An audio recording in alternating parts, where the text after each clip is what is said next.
One Saturday morning, David, Bindi and their friends were thinking of a new comic.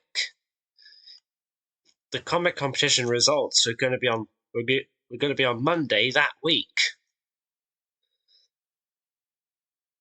So they were losing time quickly. Oh man, Bindi, we're running out of ideas. I know, David, this is getting hard. But don't all superhero teams have a pet? Oh yeah, of course. Superman has Crypto and Batman has Ace. What we need is a superhero pet. But who? As Bindi asked that, Grutt immediately ran in, squeaking playfully and begging and rolling onto his back wanting to play. Sorry, kids. Grutt got off his lead. That's okay, Mum. In fact, you just gave us an idea. I did? Yup. In the story, Grutt had found himself in the sewers after chasing a mealworm when he found a mysterious cloaked figure holding something at the end of the sewer. Hello, my pet, the figure said. Would you like a special collar all to your own?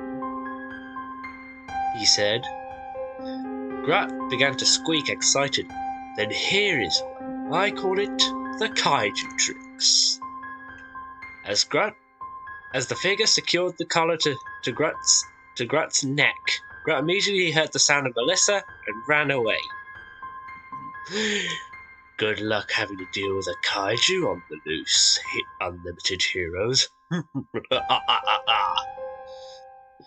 Later, David and Bindi were playing at home on their PS4 when Melissa walked in with Grutt smelling like... I won't say it. Hey, Mum. Oh my God, you stink! Mom, what have you been eating? Kids, it's not me that stinks. It's just Grutt. I had to get him out of the sewers. Why was he in there? Asked David. Well, son, we believe he was chasing a mealworm and fell in. Well, let's give him a what the?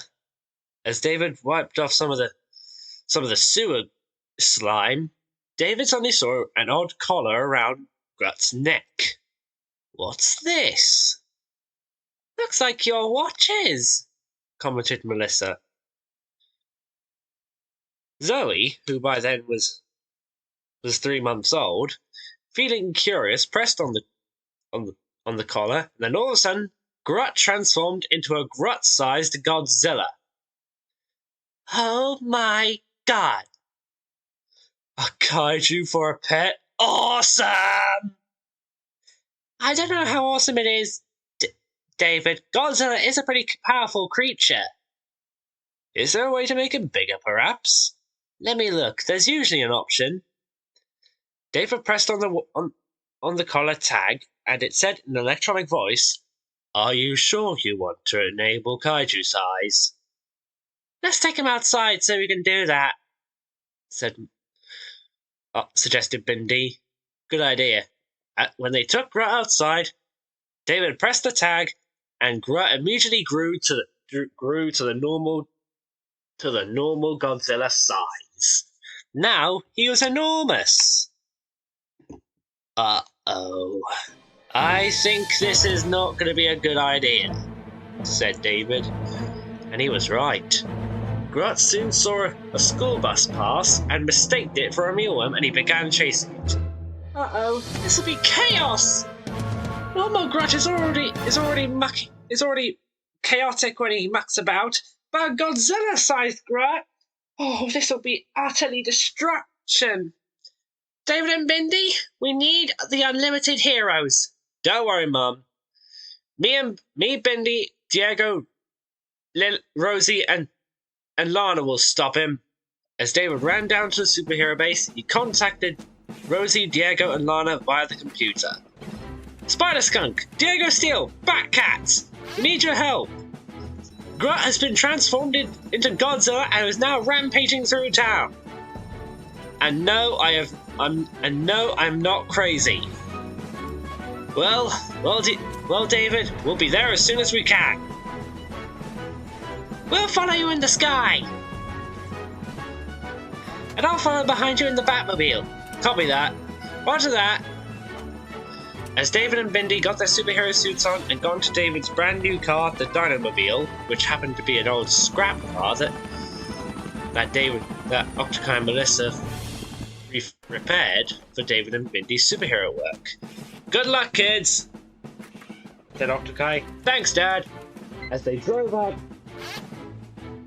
the garage, they immediately caught up with Diego Steele in the turbojet, Spider Skunk in her Spider-Copter, and Lana in the Batmobile.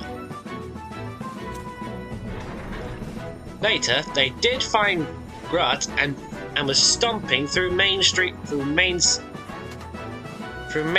London.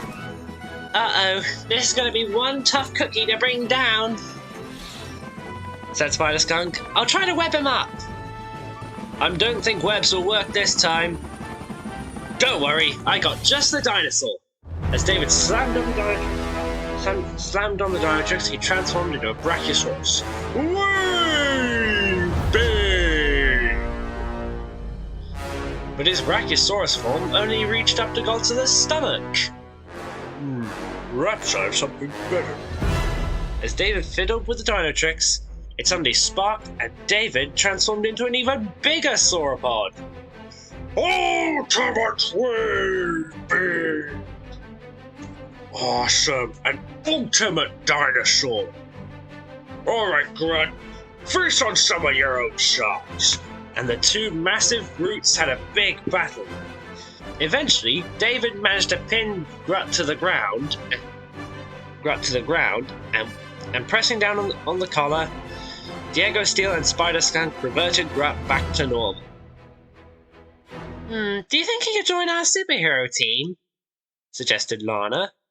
Perhaps, with a bit of training, though, said Diego Steele. Let's take him back to the base. We'll give him some superhero pet training in the real world. So, how was that comic? That was amazing, David, said Lana. Now we just need a leader, said Diego. But who could be our leader? Asked Lily. Rosie looked out the window and saw Bee walking past the house while chatting with one of her friends on her phone. I think I know,